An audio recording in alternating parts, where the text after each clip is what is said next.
This is Vigilant Liberty Radio News from Independent Journal Review for January 20th. On the eve of the State of the Union address, President Obama's approval ratings are the highest they've been since the 2011 raid that killed terror mastermind Osama bin Laden. In a poll of 843 adults, the president received a 50% approval rating and a 47% approval rating among registered voters. But the president's negatives remain high as well. 48% disapprove of the president's job performance. 1 year ago, Obama's disapproval sat at 53%. The 9-point bump in his approval rating may be attributed to his tours touting the economy. After seeing one of the worst Ebola outbreaks in history, the United States...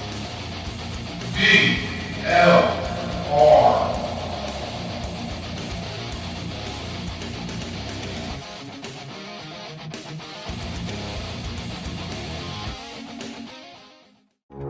This show is copyright by VLR Media.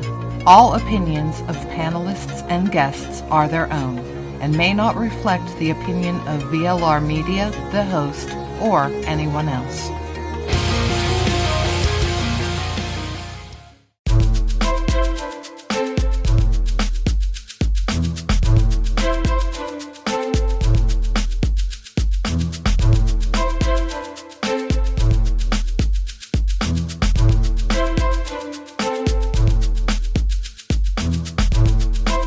This is Battle for Freedom with your host, Watson Prunier.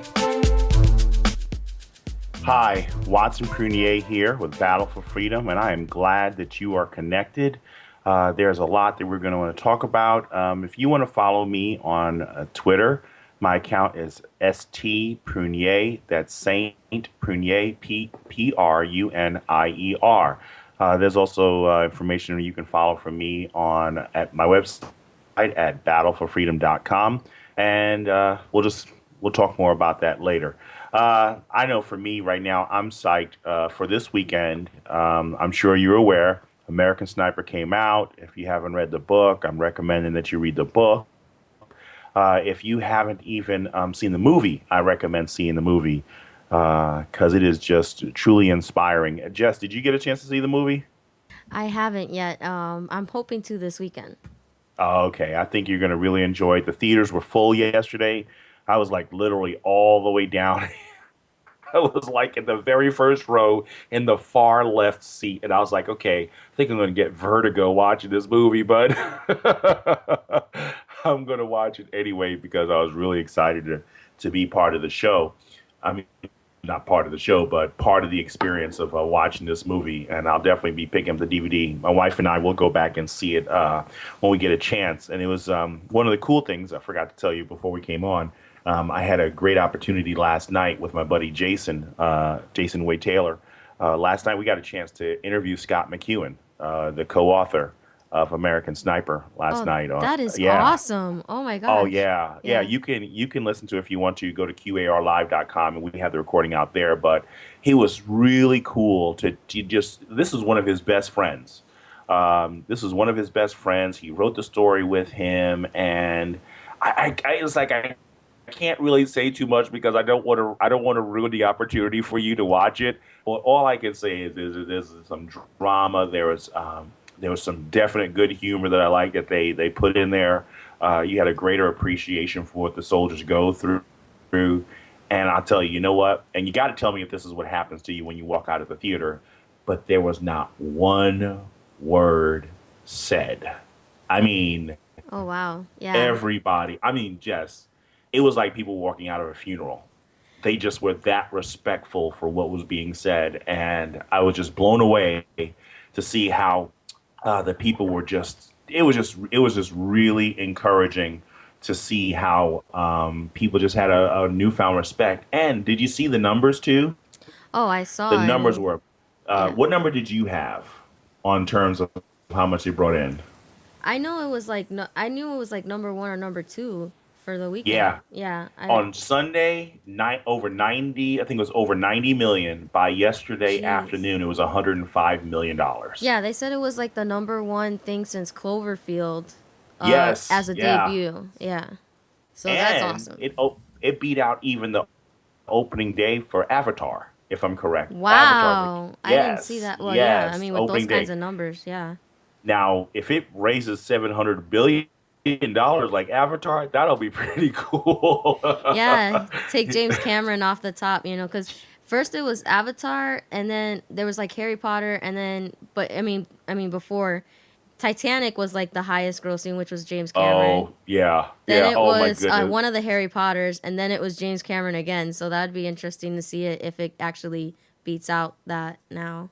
And I thought that Batman was gonna be the one that was gonna take down. I was like, you know what?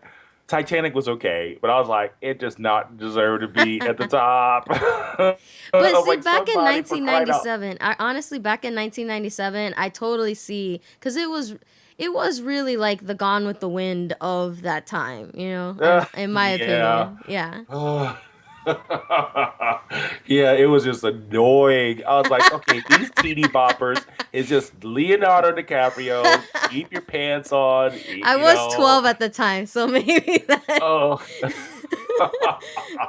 Oh Lord. Oh my goodness. It was just horrible. I was like, somebody dethrone this. I mean, even when Passion of the Christ was doing it, I was like, as a Christian, I was like, please dethrone Titanic. Please, Lord, And please it took a Harry dethrone it. Potter movie to do it. Look at Yeah. that. All right.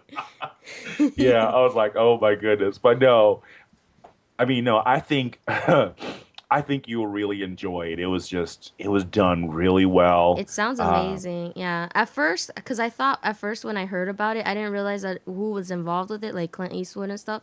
yeah. So I thought, oh, here's gonna be like another like war movie, because I saw Argo and I saw all that stuff and I was like, oh, I didn't like it. Oh, I Um, didn't see that. I didn't see that. Okay. yeah. So I'm kind of like, I was kind of not looking forward to it, and then when I started hearing more about it, I was like, wow, this actually sounds like it's a really interesting movie. Oh my goodness! And the thing that Bradley Cooper, holy cow! I mean, I this guy he beefed up. He really beefed up for this movie, and it was just really impressive just to see the job that he did. And I Yeah. think he did a great service to the family, and a lot of people can appreciate for him for what he did. That's what I And am hearing. Yeah, there's a lot of good like stories about his performance. So that's awesome. yeah, so I'm just excited. I'm just looking forward to hearing how your experience was when you get a chance to go and check it out.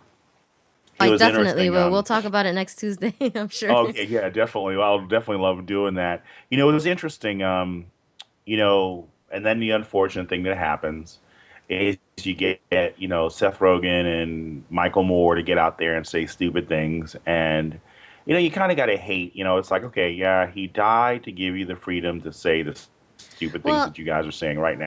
Go ahead. yeah, well, there's that. And the thing that bugs me about that is that they didn't even bother to see the movie before they trash it. Um, Mm, that's the kind of thing. Like, I can understand somebody being like, well, I don't think I'm gonna like this movie or whatever. But to just say, "Oh, this is propaganda," or "This is this," or "This is that," and you haven't even seen it, you don't know where you're getting that from. exactly, because you know what, and I'll tell you, I'll tell you something that's really interesting too. Because as a believer, for the longest time, I didn't want to see Harry Potter. It's all the taboo, witchcraft, blah blah blah blah blah. You can't watch this, and so everybody has this negative attitude towards this movie, and they never went to spend the time to go see it. So you know what, I was like, you know what, it took a few years. I really wasn't into the Harry Potter thing, but I was like, Yeah. let me just see what all this hype is about. And you know what? Honestly, I enjoyed the movies. I thought it was really interesting. Good for me. I think the reason why I enjoyed it more than anything else wasn't really for the content of the movie, but to actually see what J.K. Rowling was able to do. This was a woman who was Mm-hmm. on welfare, and just her imagination sprung into one of Yeah. the biggest Franchises series that's ever. out Yeah. there. Yeah, yeah, one of the biggest franchises ever. I mean, the one she'll never take down Lord of the Rings. That's true. she's she's good, but she is not Tolkien good. But still, I appreciated her imagination. I appreciated what they were able to put together, and there moral issues to concern, deal with? Yes, but for me, more than anything else, was I was appreciative. So you bring up a good point. To sit here and slam a movie that you did not take the time to go see, I think that's wrong because you didn't even have the respect to spend the time and actually know what you were talking about. Exactly. It just drives me up the wall. But you know what? Similar to that, it was interesting. One of my buddies, he sent me this link today in Facebook, and it was about with all the protests and everything like that's going on, hands up, can't breathe and everything like that. We're seeing, the Sharptons and the Jacksons and them just making a mess around the country. And we constantly keep seeing all these demonstrations that are going on. And it's just quite annoying because it's like, okay, people, you've beat the horse, you've burned the horse, you've buried the horse, and then you've unburied the horse to burn the horse one more time and beat its ashes a little bit more. And so I get really tired of seeing this. Well, it was somewhere in Arizona, there was this black pastor that was known for all these demonstrations because there was an unarmed black guy that was shot in Arizona. And he was like, leading these protests, going out and, constantly just bashing the police and everything like that. And what was really cool about this was the police invited him out. You're like, okay, you want to be this vocal against us? Why don't you come out and join us for a little bit? And we want to put you in some real world scenarios. Well, of course, it wasn't like a real world scenario. He wasn't going to Yeah. like the bodega to stop somebody. But what they did was they gave him a fake gun. They put him in a body armor, and he had to put his gun in the holster, and then walked him through 3 different simulations where a person was being violent and was confronting him. One person, I think he got shot, or he wound up shooting the person back because he saw that the person was doing something weird behind the car. There was another situation where two guys were fighting, and he turned around and basically tried to break them up. And then one of the bigger guys came at him, and he was like, back up, back up, back up. And he just kept approaching him until the pastor actually shot the guy like 3, 4 times. Wow, that's Yeah. amazing. I didn't hear about that. Oh yeah, I'll send you the link. It's really really good. Actually, it's on allenbwest.com. So Okay. Alan West actually posted this. Okay. So yeah, you could find it. It's on. It says Black anti-cop activist undergoes police use force training and gets an attitude readjustment. And then the last one was there was a known burglar, and he had to take him down. And while he has his gun trained on him and he's trying to frisk him while he's on the ground, everything seemed like it was fine. I think they were able to handcuff him, but come to find out when they further searched the guy, he had like a 9-inch knife in his possession Oh that wow. even the pastor didn't find. So it was, Jeez. yeah. So it was kind of cool because it gave them this real world scenario of sometimes you only have a second to decide Oh yeah, that's what the you're going to thing. be doing here. Well, that was the thing that I always said to people. It's like, oh, if I was, because even one of my friends was like, well, I would have just shot him in the leg or something, or some crazy stuff like that. And I was like, you don't realize what's happening, because I went to a gun training thing, and even just the instructor like yelling at you like go go go, shoot shoot shoot, like that, like it throws you off. Like you have to, it throws your focus off. And especially if like, and then he started doing like loud bangs and stuff like unexpectedly to like get you prepared for like a real scenario in where you're not expecting to do like the standard you're at a shooting range shooting kind of stuff, you know? Exactly. So Prepare you. Yeah. even that like throws you off. So like they don't realize like you have a split second to decide what's gonna happen, and you don't know if you're gonna miss the guy's leg or something. That's why you shoot the center bot. You know, that's the thing. I was like, you don't get it. It's not happening that way. Exactly, and I think it's just a real world scenario. And so, when you have these guys who you sit there and they'll start criticizing these movies, they'll start criticizing the soldiers, they'll start criticizing the police enforcement, and don't, and understand this is that, what, in the end, this is what the pastor was saying at the very end.